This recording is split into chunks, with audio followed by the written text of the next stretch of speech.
Добар ден и добре дојдовте во Телма амбуланта.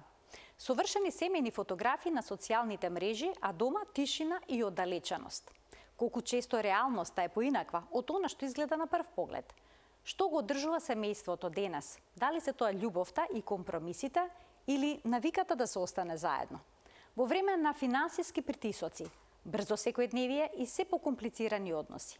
Разговараме за семејните конфликти, неверството, родителството и предизвиците на современото семејство со примариус доктор Славица Гајдазис-Кнежевич, невропсихијатар, сертифициран семеен и системски психотерапевт. Останете на Телма, следува едно навистина интересно издание.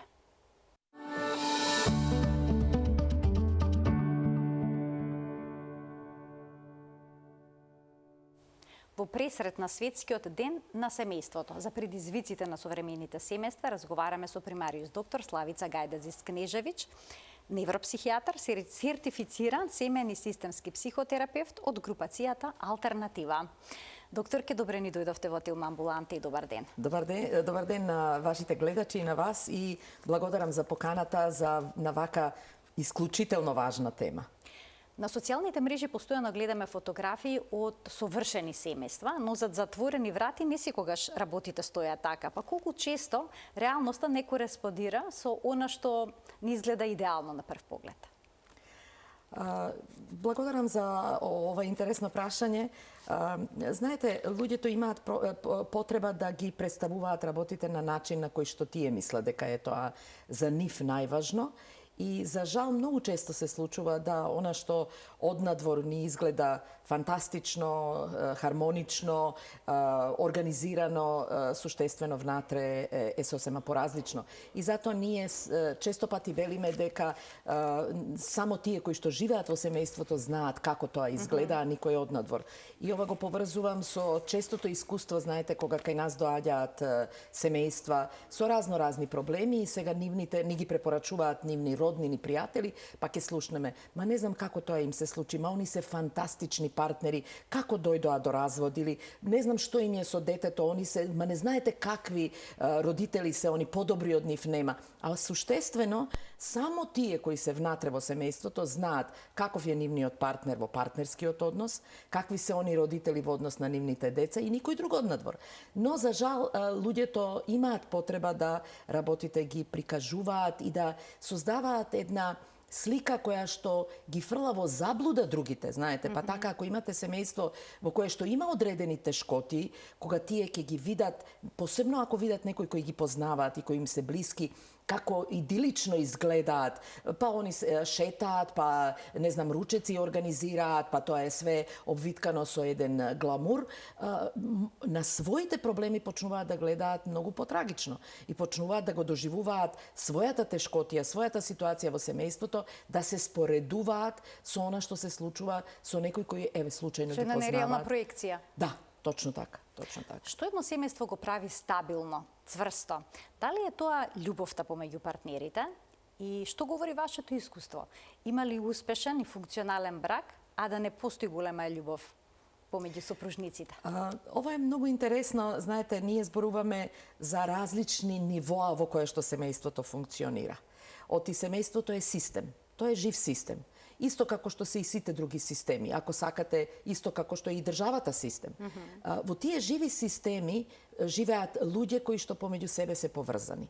И сега тука имаме партнери кои што градат партнерска релација, меѓутоа од момент кога тие ќе станат родители, тие се веќе на две нивоа во својата релација. Едното е партнерската релација. Тоа значи нешто што партнерите го делат како своја интимност, сексуалност, како своја партнерско доживување за другиот партнер, а кога ќе станат родители, тие имаат сега уште една релација која што се вика нивниот однос меѓу нив, меѓутоа и со нивното дете. И тоа станува посложена приказна.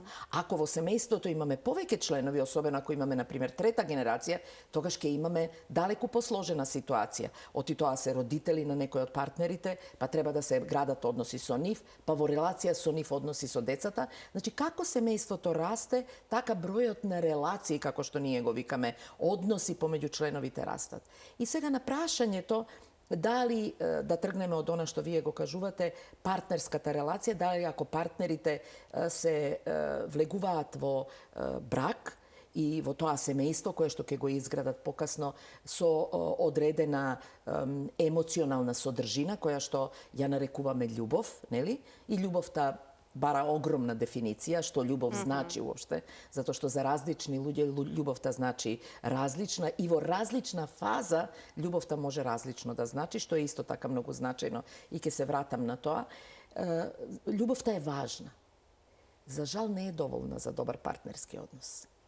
И постојат истражувања кои што викаат дека партнери кои што освен емоциите ќе вградат и разум во својата партнерска врска, па свесно ќе одлучуваат, а не само емоционално тригерирани, далеко имаат постабилни бракови отколку оние кои што темелат само на љубов. Со други зборови, љубов да, ама потребно е да имаме и разумни оти кога донесуваме одлуки, кога правиме договори, кога правиме некакви планови за семејството. Емоциите можат да не преплават и заради емоциите да донесеме условно кажано погрешни одлуки или не така значајни одлуки за семејството или не така функционални одлуки за семејството. Еден прост пример. Ако јас сум разочарана од мојот партнер и ако тој партнер го доживувам дека ме повредува и кога ќе треба да се договараме, ако од емоционалната состојба моја, од условно кажано на што го викаме љубов, нели, јас реагирам, а не разумно, јас како голем број луѓе ќе имам потреба да му се реванширам, ќе имам потреба да го повредам или ќе имам потреба да го омаловажам во таа ситуација и наместо да донесеме одлуки кои што, например, за децата ќе бидат најдобри можни за децата, јас станувам слепа за сите тие работи и почнувам да реагирам од мојата љубовна ситуација, односно од моите емоции. Тоа значи дека во браковите треба да има емоции, добро е да има, меѓутоа разумот е исто така многу важен и свесното одлучување. Например, традиционалните бракови. Во традиционалните бракови партнерите не се познавале. Апсолутно, тие биле договорени бракови и значителен број од тие бракови функционирал мошно и успешно, нели? Што не значи дека мора емоцијата да иде секогаш пред на почетокот. Може да после тоа се создаде емоција ако јас гледам дека партнерот ме почитува, ако гледам дека се грижи за мене, ако гледам дека сум му јас битна и значајна во животот, дека води грижа и сметка за мене, јас почнувам да ги негувам емоциите кон мојот партнер. И тоа е исто така многу важно да партнерите го знаат. Сега, кога зборуваме за функционалноста на семејството, јас би сакала да им помогнам на гледачите да разберат дека семејството како систем е жива материја. Тоа значи дека во различни фази различно треба да се организира, да функционира.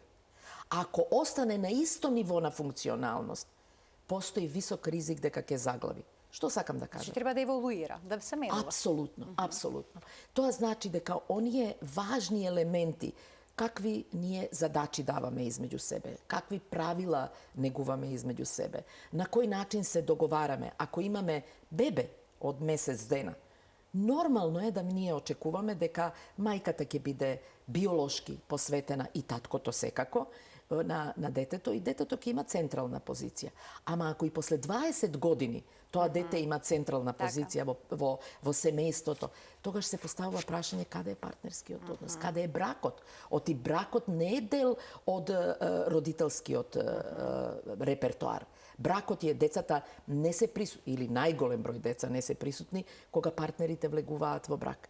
Така да, како растеме, ние на еден начин се грижиме и на еден начин сме ангажирани за нашите деца кога се мали, ама како децата растат, би требало да им помогнеме да се осамостојуваат и се повеќе да имаме време за нас. А тоа значи време и за партнерот. Тоа значи и време за некои одредени задачи. И враќајќи се на основата за што е функционално ние викаме функционално, она што викате вие за добар брак или за некои ги викаат здрав брак, нели? За функционалниот брак прво се важни неколку елементи. Еден од елементите ние викаме имаме две димензии. Еден од елементите е на кој начин ние пристапуваме кон организација на семејството како систем и во организацијата на улогите во семејството. Дали ние имаме многу ригиден став и се знае, мајката прави тоа, таткото прави тоа, не знам, бабата прави тоа, детето, што на крајшта ќе функционира до прва криза. Кога ќе се јави прва ситуација вонредна, здравствена, некој да треба да заврши во болница, да кажеме, ако сме многу ригидни во своите улоги, тогаш ризикуваме да тој кој што е одсатен нема кој да му ги заврши улогите. Затоа ние викаме дека флексибилноста, способноста на семејството и на семејните членови да се надополнуваат, може да имаме главна задача, меѓутоа да другите исто така ја превземат е една од важните елементи на функционалноста. Начинот како комуницираме, како разговараме измеѓу. И тоа комуникација не дали зборуваме исти јазик. Во Македонија, помалку или повеќе најголемиот број. За жал, висок процент не се разбираат и кога зборуваат. Зошто? Затоа што зборуваат на јазик и користат начин, предсен начин на комуникација кој што за другиот е неразбирлив, за другиот е повредлив, за другиот е во форма на повеќе доживување дека некој ми наредува отколку да некој се договара со мене. И кога имаме таква, значи вештините на комуникацијата се итекако важни. Дали сме активни слушачи? Дали ние имаме спремност да кога го слушаме другиот, се потрудиме да го разбереме? Тоа да го разбереме не значи да го оправдаме. Не морам јас секогаш да најдам оправдување за постапките, ама да пробам да разберам што се случува, што сака да ми каже мојот партнер. Оти ако ние се разбереме, тогаш ќе направиме и добри правила, тогаш ќе направиме и начин како да ги почитуваме, тогаш ќе можеме да учиме како да ги организираме семејните активности на начин да сите бидеме задоволни, ама и секој одделно во тој семеен систем. Од тоа што го кажавте, излегува сега многу под прашања. Дали, кога сме кај комуникацијата, понекогаш луѓето се расправаат, и тоа гласно. Дали е тоа поздраво, отколку молкот во семејството, кога има игнорирање? Ова е одлично прашање, Марија, и ние велиме дека игнорирањето е една од најжестоките казни за оној кој што го игнорирате. Оти игнорирањето значи јас не те перцепирам, ти за мене не постоиш, со други зборови, условно кажано, ти си мртов за мене. И кога некого го прогласите за мртов, нема потешнака казна. Кога тоа го правиме во односот родител-дете, тогаш е уште постравично. Оти детето е тогаш затечено и не може да разбере која е пораката, освен да разбере дека јас не сум им важен на овие луѓе, или не сум им важна, не сум им важно, нели, како дете, и јас не постојам. И тоа е страшно доживување. Со други зборови, ние можеме да го користиме, да ја користиме техниката на игнорирање, ако сакаме да игнорираме некое однесување. Знаете, например, децата кога влегуваат во тантруми или не, ние викаме игнорирање, ама однесувањето да го игнорираме, а не да ја игнорираме личноста, јас тебе не те перцепирам и ние поминуваме поред личноста и она ни се обраќа и ни вика ало те молам и ние како да не постои, како да е воздух. Затоа ние велиме дека партнерите кои што имаат одредени, а сите партнери имаат кризи, да не се лажеме. Кризата е составен дел на живеењето. Ние дури велиме дека постојат тие така наречени очекувани и неочекувани кризи. Знаете, секоја развојна фаза со себе носи нова криза. Оти бара реорганизација, оти бара нова распределба на задачите и на улогите. И затоа велиме дека кога партнерите не се расправаат и кога вие ќе слушнете, ние никогаш не се расправаме. Ние никогаш. Првото прашање кое ние го поставуваме е, тогаш како ги надминувате разликите? Оти дури и да се сијамски близнаци, ке има во одреден момент некаква партнери, не може да бидат сијамски близнаци, али еве да кажем, во тој сиблинг субсистемот и да се сијамски, ке има момент да различно се не доживеат работите и ова. И јас тогаш прашувам, кажете ми како тогаш ги надминувате разликите? Кој е начинот? Имало ли некогаш да вие? Оти прашањето е како тие луѓе ги? Дали тоа значи дека едниот постојано ќе ги поставува своите решенија, а другиот само ќе голта и ќе прифаќа, што често го гледаме, особено во традиционалните бракови, нели? Да е мажот е или машкото во семејството. Или има некој друг начин како или игнорира и нели караванот, кучињата лајат, караванот врви. Кажи си ти што сакаш, јас ќе си терам по свое. Значи прашањето и тогаш ние малку ги учиме да они се расправаат, знаете. Да се расправаат, ама да се расправаат на еден функционален начин. Да се расправаат на начин да во расправијата можат да се слушнат. Значи не да влезат во ситуација како на пазар, па истовремено, знаете, на пазар кој ќе дојде патличен пипер, туку да имаат, да слушнат, да разберат и потоа да видат како ќе дојдат и постојат различни начини, како разликите можат да се разрешат. А макар и на повишен тон, тоа било кажано? Видете, повишениот тон е и дел од темпераментот на луѓето. Понекогаш, иако се луѓето премногу револтирани од ова што го спомнувате, игнорирањето на партнерот или од неуважувањето на партнерот, сега за партнерата. Знаете, па голтате и тогаш ќе превели. И ние многу често слушаме дека некој многу вика, а кога уствари ќе ја видите целата секвенца, кога ќе видите дека колку и да пати тој да се обидел да го замоли другиот партнер да застане, да сослуша и ова, тој другиот игнорира и потоа кога овој ќе експлодира,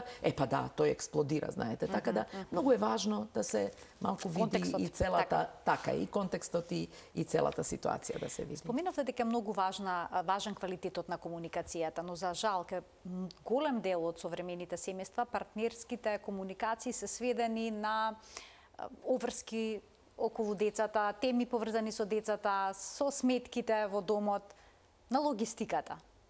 Што тоа значи за иднината на една ваква заедница? Знаете, Марија, прво, јас морам да кажам дека комуникацијата не е сведена само на зборови. Не се зборовите единствен начин на кој што ние комуницираме.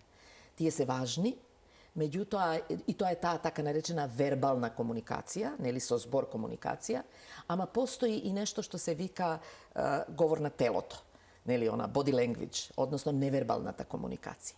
И ние, науката наша, знае дека крајната наредба дали да се изврши нешто зависи од невербалната, а не од вербалната комуникација.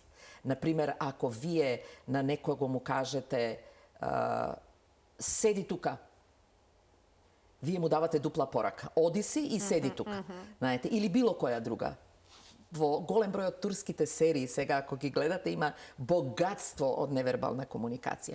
Тоа значи дека партнерите, односно членовите на семејството, а за да децата научат треба од некого да видат, и тоа се најчесто возрастните, можат да комуницираат скромно вербално на ниво на логистика, како што вие викате, ама да имаат богата невербална комуникација. А тоа значи да милозливо се гледаат, да се гушкаат, да се бакнуваат, да се тапкаат под ова, да се држат за рака. Знаете, и на тој начин да ја изразуваат својата посветеност со децата на исти начин и да скромно комуницираат.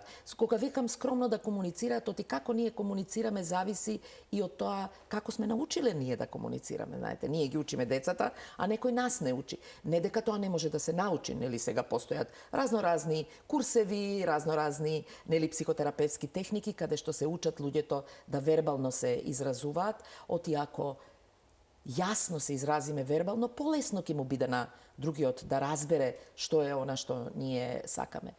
И сега од друга страна, ако се вратиме на модерните, на современите семејства, факт е дека во трката за екзистенција на прво место. Голем број семејства се соочуваат со екзистенцијални проблеми. Треба да се преживее. Тоа значи работат на 2-3 позиции, на 2-3 места. Кратко се само дома или кога се дома сакаат брзо да ги завршат работите. Потоа во трката за професионален подем, знаете. Ние имаме сега е во време кога као пирани се секаде во фирмите и во ове вие морате да се борите за да ја задржите позицијата, да напредувате во својата позиција. И ни за други потешкоти, односно предизвици со кои што се сред. На вистина имаат многу малку време и тоа малку време се обидуваат да го организираат. И јас би рекла дека едно е да е тоа правило постојано, а друго е ако тоа е во текот на неделата, додека сме ангажирани професионално, а потоа сабота и недела малку поразлично се организираме. И поразлично и посветиме доволно време на семејството, и посветиме доволно време на нас како партнери, меѓутоа и на нашите деца. Па имаме повеќе време да се дружиме, имаме повеќе време да разговараме, имаме повеќе време. Така да, не секогаш само според сознанието дека во одредени моменти логистички комуницираме, тоа мора да значи и нефункционално за семејството. Финансиите, односно проблемите со нив, може да го разнишат и најстабилниот однос меѓу партнерите. Знаете што, јас живеев во време кога се зборуваше дека ако се сакаме, парите не се важни. А ако се сакаме, ништо друго не е важно. За жал, открив во текот на животот дека парите се итекако важни. Парите се важни заради тоа што ако вие немате да преживеете, ако вие со оглед на целокупната ситуација во државата имате потешкоти да во одредени ситуации на здравствени проблеми не можете брзо да дојдете до одредени специјалисти и треба тоа да го платите на страна. Ако за да вашето дете во мое време, знаете, во училиштата имаше секции и ние одевме на и сето тоа беше бесплатно. Бесплатно, така. Ние можеме да плукаме колку сакаме по тоа време, нели? Многу работи не беа како што треба, меѓутоа многу работи требаше да ги научиме и превземеме. Денеска вие ништо немате бесплатно во училиштата. Буквално ништо. Така да, што и да детето треба екстра да направи, треба да се плати. Да не зборуваме и за исхраната квалитетна, да не зборуваме. Така да јас мислам дека не се најважни финансиите, меѓутоа не се беззначајни. А што доколку еден од партнерите сака да штеди и размислува за еднината, другиот троши, живе од денес за утре, или пак, не знам, едниот сака динамичен живот, да излегува со пријатели, да патува, другиот сака мирен живот. Дали спротивностите се привлекуваат или пак тоа може да биде извор на несогласување во семејството и во заедницата, во партнерската заедница?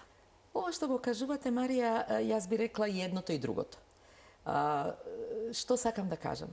Прво, голем број партнери сметаат дека во периодот на запознавање, во периодот на приближување, нели, ако е емоцијата доминантна, ако е љубовта, ако е занесот, онаш заљубувањето на почетокот, после тоа почнуваат да голем број партнери гледаат што се случува со другиот партнер, од кое семејство потекнува, дали се на исто интелектуално, дали се на исто економско ниво, не се. За некој е тоа важно, за некој не е важно. Значи, не постои правило. Едно од правилата е дека не постои правило. И повторно може да се случи да таа емоционална состојба биде доминантна и да во тој период кога сме ние заљубени, кога ние просто би рекле стеснета свеста, нели, и све се базира на тоа дека се сакаме и дека емоционално се привлекуваме и дека сексуално се привлекуваме и дека е тоа најважното нешто на светот, кога ќе треба да почне да се живее во семејството, почнуваат да излегуваат на површина сите тие, да кажеме, научени образци од едниот кој што троши, веројатно тоа го научил од своето семејство и таму му било овозможено да троши. Овој кој што штеди, веројатно научил да штеди во семејството и доаѓа со таков модел. И кога партнерите ќе се сретнат, ние преска да се вратиме на она што го кажавме, прво е важно да се разбере дека имаат право да имаат различни ставови. И дека љутењето на тоа што другиот не е како мене, ќе ги вовлече во поголема криза. Напротив, разбирањето има право. Ајде да видиме како тоа би можело да изгледа. Оти функционалните семејства и на финансов план прават нешто што значи буџет кој што е одржлив, стабилност, затоа што ако немаме одржлив и стабилен буџет, еве ви извор на криза. Значи, кога ќе научат од еден од два пати дека кризата е тука, би се очекувало дека би седнале и би почнале да се усогласат. Сега прашањето на тоа, знаете, денеска модерните бракови, кога кажам модерните, мислам првенствено на бракови во кои што и жената е независна во однос на своите примања и мажот е се повеќе гледаме секој си живее со сопствен буџет. Ете така. Меѓутоа имаат некој заеднички буџет и тука се договараат, знаете. И сега оној кој што има поголем буџет личен, ќе учествува со, да кажеме, 30.000 денари во буџетот семејно, и така се договориле, ама он има 130.000 и има 100.000 за своји потреби, а оној другиот кој што има 35.000, пак ќе учествува со 30.000 и ќе има само 5.000 за своите потреби. И тоа е нешто што многу често го прават денеска семејствата, често го гледаме. И тоа е извор на конфликт. Иако знаете да се вратиме на она што се залага во однос на даноците, не може данок исто да плаќа некој кој што има приход да кажеме 50-100.000 денари, некој кој што има 100 милиона из данок. Тоа никаде во Европа не постои, ама еве, државава одлучила наша да тоа биде така и така тераме.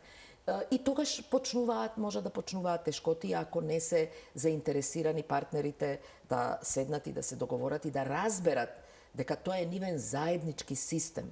И во тој систем сите треба да се чувствуваат сигурно, безбедно, разбрано и посакувано. Оти ако тоа почне да се создава, тогаш ќе имаме постојана ситуација на конфликт. Истата е ситуација со тоа што вие велите, што ако еден сака да шета, а другиот сака да...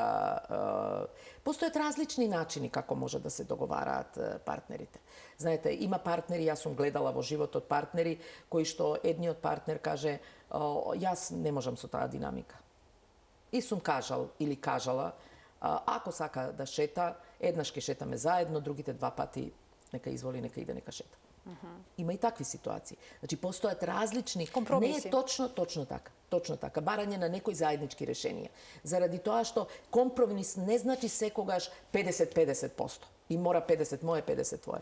Различни типови на компромиси може да се постигнат, за да партнерите, ако е тоа за нив прифатливо решение. Ако не е прифатливо решение, тогаш се поставува прашање што прави тој партнер кој што инсистира да остане на или едниот и другиот инсистираат да останат и постои ли можност за приближување на разликите или не. Да ги споменеме и овие релации, да речеме родителите на сопругот или пак на сопругата се вмешуваат во воспитувањето на децата, во распределбата на буџетот, во уредувањето на домот, во низа работи. Сега како се прави граница помеѓу тоа што е помош, а што е мешање во бракот? Ова многу често ми се мешаат во бракот. Да. Знаете што, јас прво таа трета генерација е многу значајна генерација и носи многу искуства и мудрости во себе. И тоа е важно да го разберат помладите. Истовремено, таа трета генерација има обврска да разбере дека младите и новиот систем кој што он ги формираат, треба да бидеме многу внимателни да не им ги, условно на што вие викате, пробиваме границите. А пробивањето на границите значи дека ние им правиме дестабилизација по системот. Со најдобра намера. Знаете, ти викаат и патот до пеколот е поплочен со добри намери. Значи, со најдобра намера. Намерата не е спорна. Меѓутоа, крајниот резултат е погубен за младите. И затоа е многу важно да им помогнеме на младите да сме на толкава услуга колку они ќе побараат. Да научиме да чекаме, јас зборувам во лично име, пошто сум јас таа трета генерација, нели, да научат да понудат помош, ама и да бидат спремни да не им ја прифатат таа помош. Оти знаете, ние кога нудиме, очекуваме и се љутиме ако кажеме да нешто и не послушаат. Значи да бидеме многу внимателни и на тој начин да ги охрабруваме да они почнат да ја стабилизираат својата состојба и да ја формираат својата заедница. Просто кажано, можеме да кажеме, знаеш што, јас сум денеска слободна, дали ти треба помош? Ако они кажат не ни треба помош, тогаш нема што ние да влегуваме и да кажеме јас сум тука да ви сготвам, да ви исчистам, да ви не... Тама работа. И на тој начин. Од друга страна, дури и ако нашето дете, знаете, пошто имаме два типа, ние викаме кога влегуваат во брак двајца и нивните семејства влегуваат во брак. И сега тука треба да се изгради еден добар однос во кој што не би требало никој да биде повреден, би требало да се разбере дека парот треба да се посвети на својата релација, а не постојано на она од релациите од каде што доаѓа.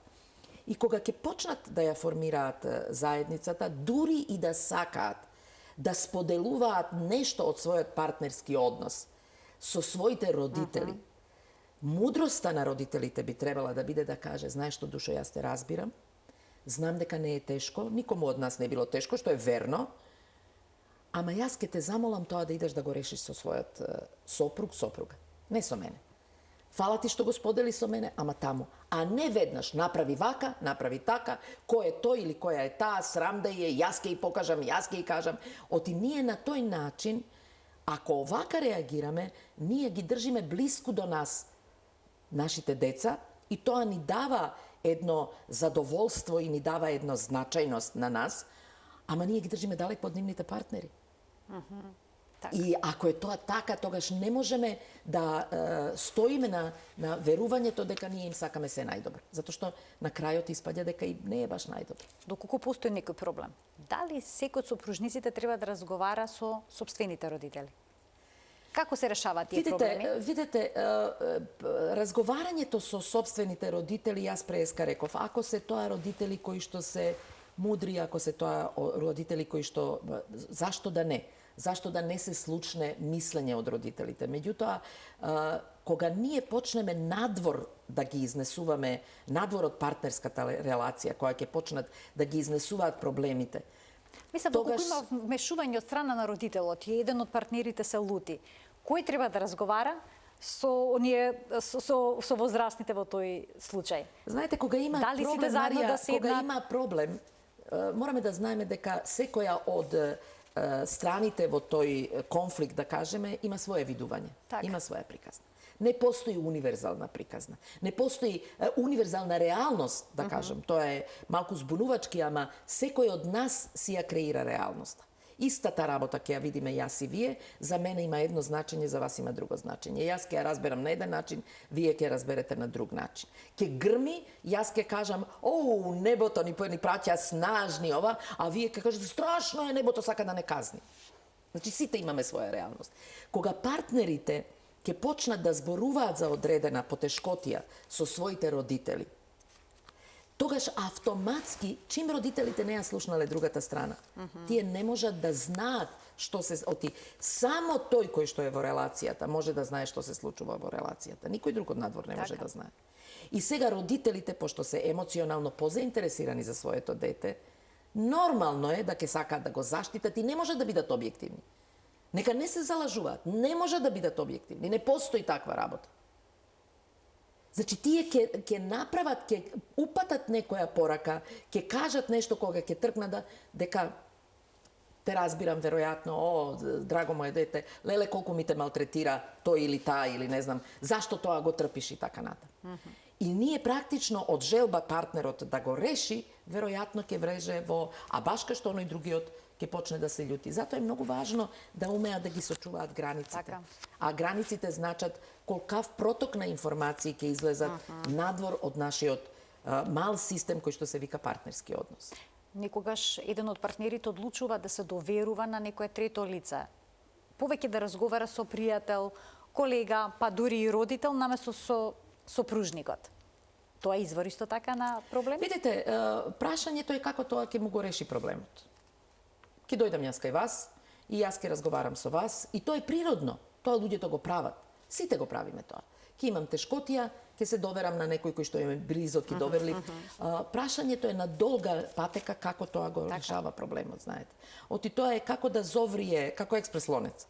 Ќе зоврие ситуацијата во партнерскиот однос и еден од партнерите ќе отиде и ќе се извентилира кај некој свој на страна.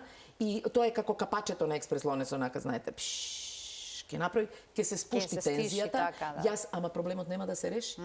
Само моментално ќе се стиши. И потоа повторна ескалација. Затоа е многу важно да сите пријатели кои што се, да не далеко од тоа, имало пријатели кои што можеле да помогнат со одреден адекватен, да кажеме, совет или...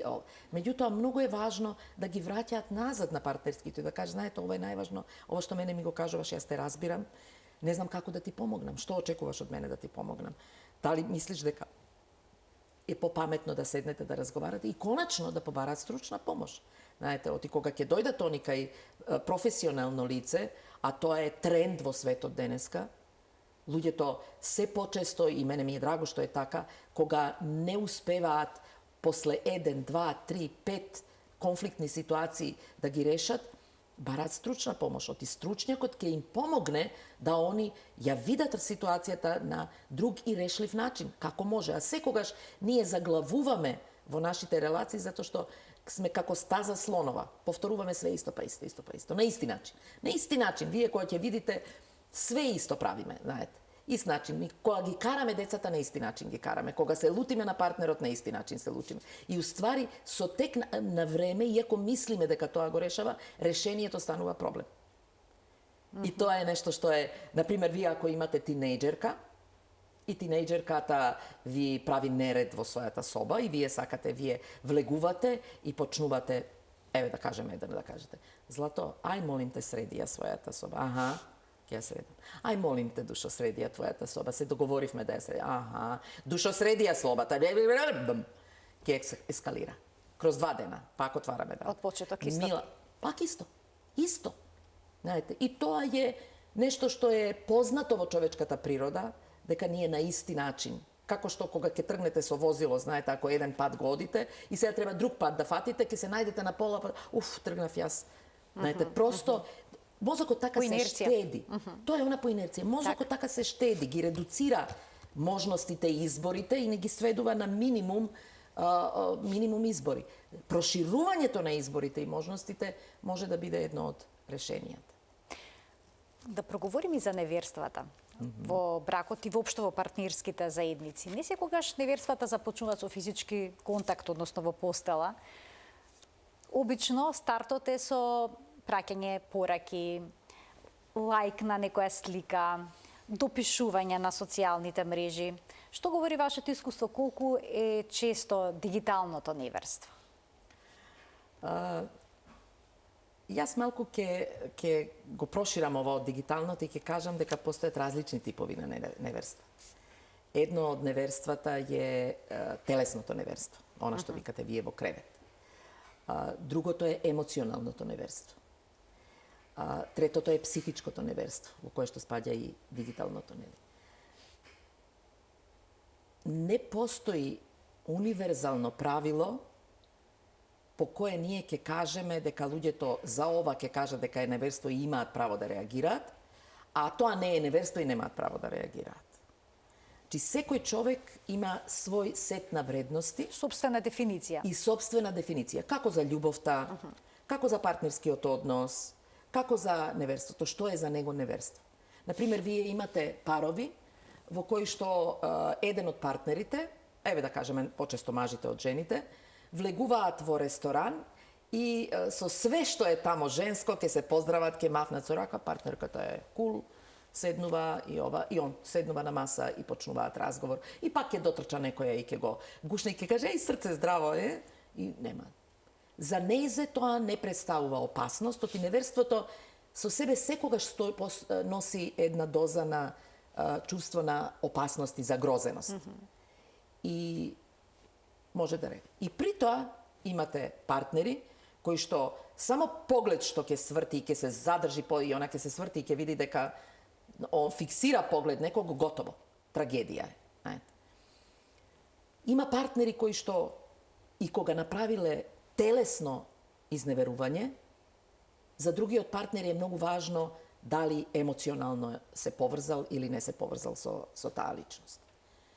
Така да, како ќе се вреднуваат и дали тоа што се случува во оваа дигитална сфера и сето она што го гледаме како сајбер, нели тоа го крстиме како сајбер неверство, е нешто што го загрозува нивниот однос или не го загрозува.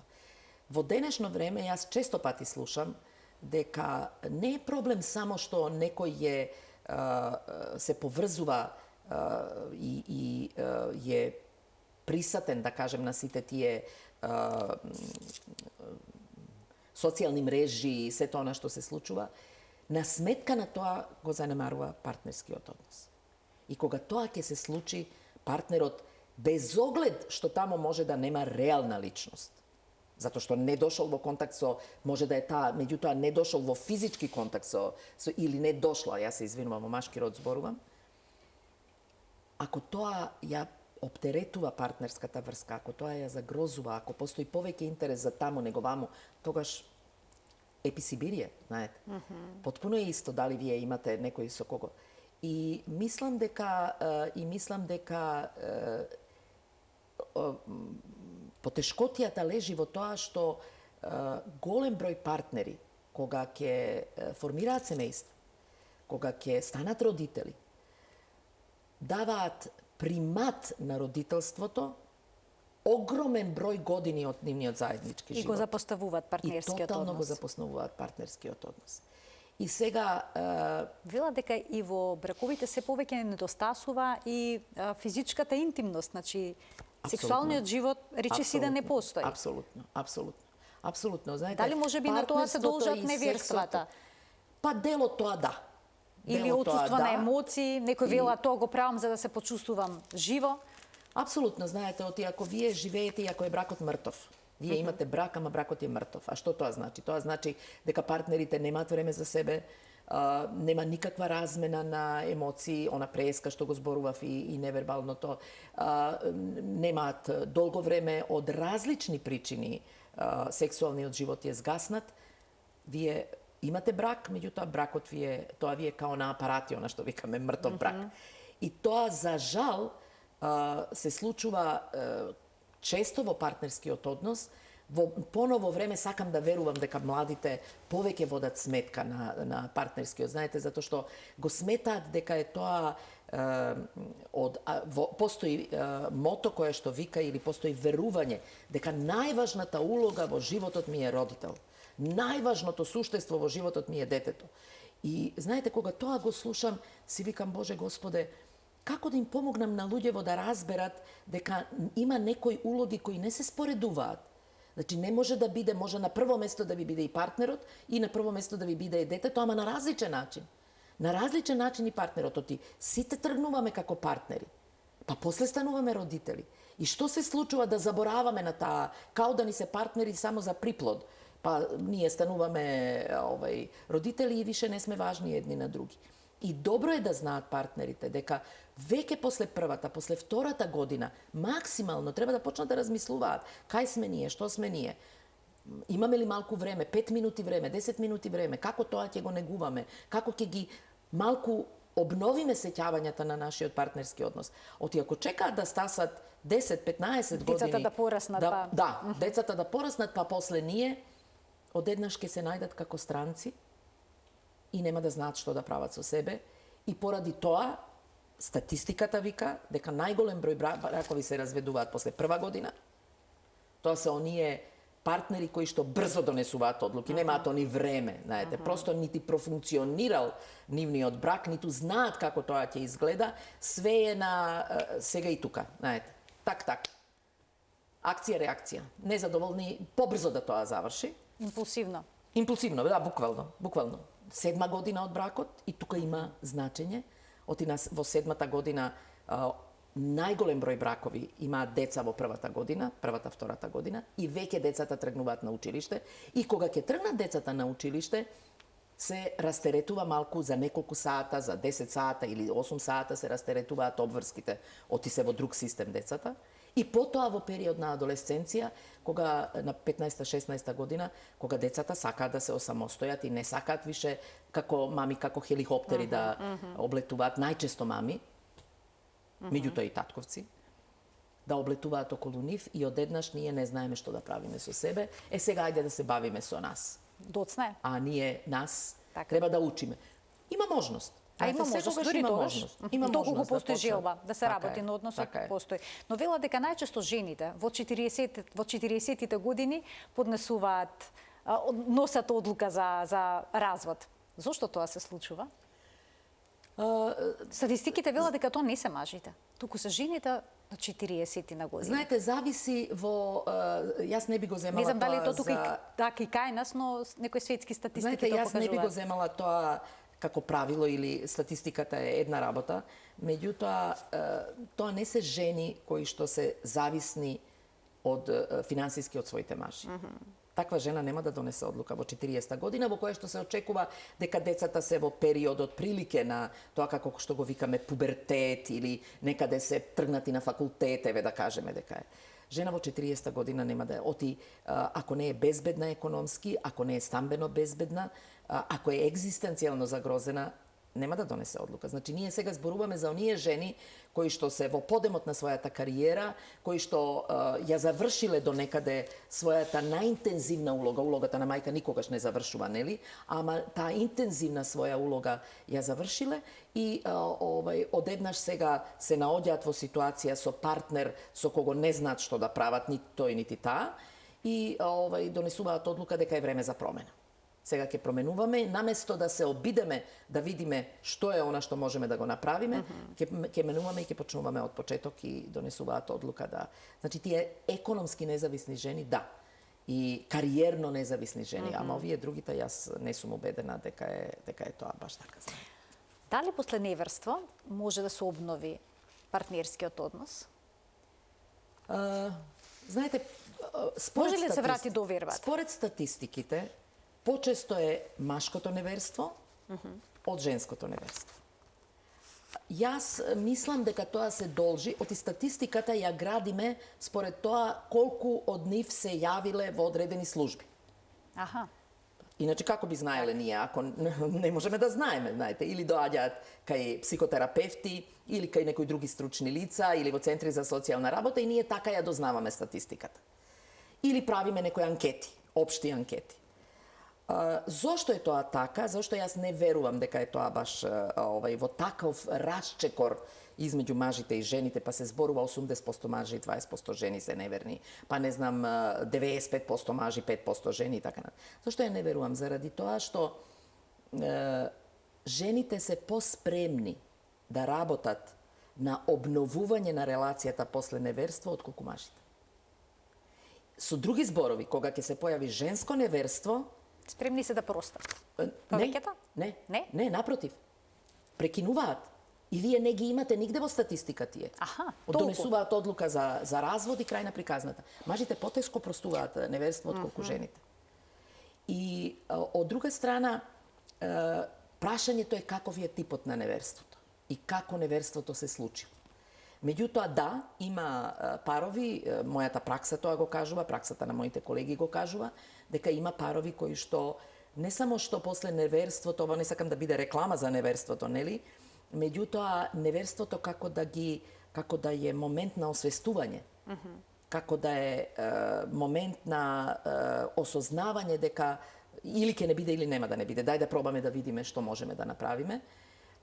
И секако она што мора да се знае, знаете, ние во системската пракса велиме дека одговорноста на двата партнера е подеднаква за се што се случува во партнерската релација. Дури кога неверството? Освен за неверството.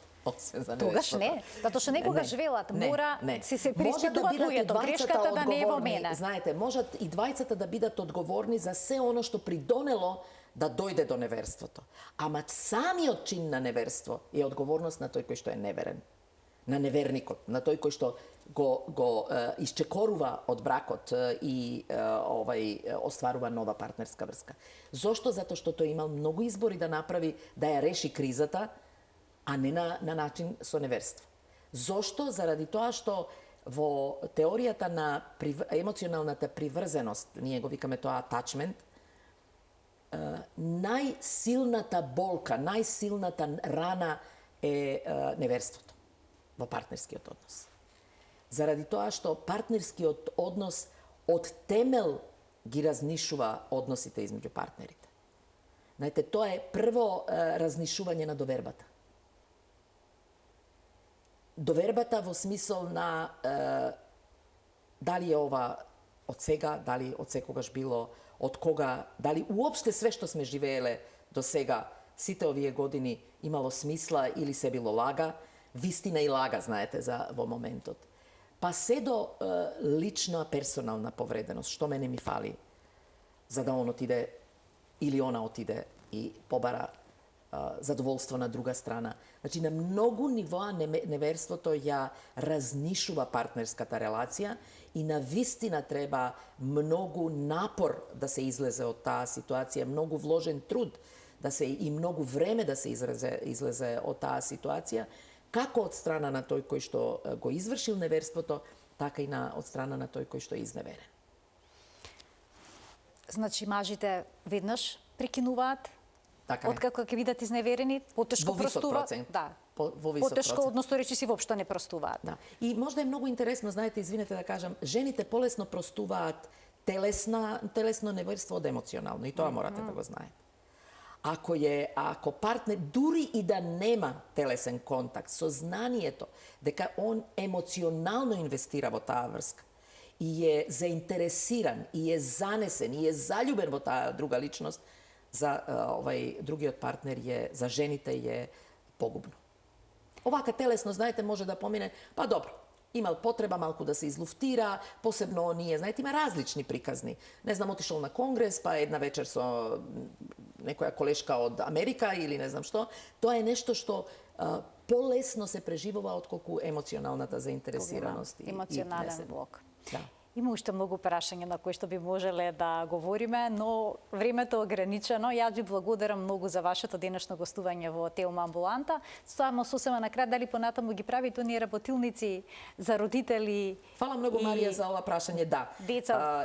Групација Алтернатива е регионален центар за родителство, акредитиран од Оксфорд и од други два универзитета. Што тоа значи? Тоа значи дека ние работиме посебно научно докажани програми кои што даваат ефикасност. Моментално спроведуваме програма за родители и деца од 10 до 14 години. И тоа е еден истражувачки проект кој што завршува до нова година, меѓутоа резултатите од претходниот кој што го работевме за деца од 2 до 9 години покажа извонредни резултати и ние после тоа го продолживме во одредени општини и јас се надевам дека тој ќе влезе во курикулумот, посебно сега после оваа приказна за булинг и ово што го најавува министерката за образование, дека овие програми кои што се научно докажани ќе влезат како редовни програми во училиштата, пред се во основните училишта, а понатаму и во другите училишта.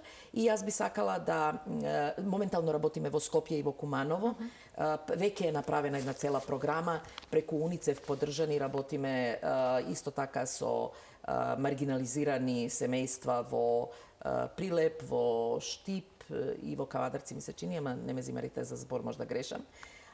И да одбележувањето на денот, само да најавам дека утре заедно во соработка со Факултетот за семејни студии и социјална политика имаме заеднички настан на кој што ние ќе направиме една двочасовна работилница за нивните студенти, а тие имаат цела една програма и ова е добро да во овакви настани се умрежуваме ние кои што сме условно кажано од приватниот сектор со државните институции, оти и ние имаме многу да понудиме и они можат и можеме да заеднички направиме многу поквалитетна програма.